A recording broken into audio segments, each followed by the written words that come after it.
ಮಕ್ಕಳೇ, ಇವತ್ತಿನ ಕನ್ನಡ ಪಾಠದಲ್ಲಿ ಯಕಾರದ ಸಂಸ್ಕೃತ ಅಕ್ಷರಗಳು ಜಕಾರವಾಗಿ ಬದಲಾದಾಗ ಕನ್ನಡದಲ್ಲಿ ಯಾವ ಪದ ಬರುತ್ತೆ ಅನ್ನೋದನ್ನ ನೋಡೋಣ.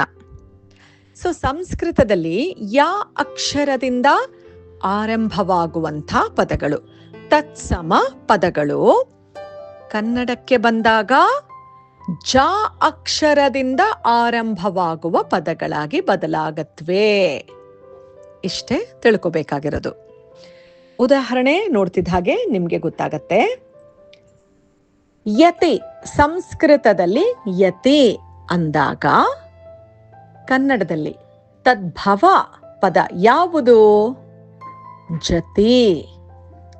ಯವ ಜವೆ, ಯಮ ಜವ, ಯಮರಾಯ ಜವರಾಯ, ಯವನಿಕಾ ಜವನಿಕೆ, ಯಶ ಜಸ, ಯಾತ್ರಾ ಜಾತ್ರೆ, ಯುಗ ಜುಗ, ಯುದ್ಧ ಜುದ್ಧ, ಯೋಗಿನ್ ಜೋಗಿ, ಯಂತ್ರ ಜಂತ್ರ, ಯೌವನ ಜೌವನ.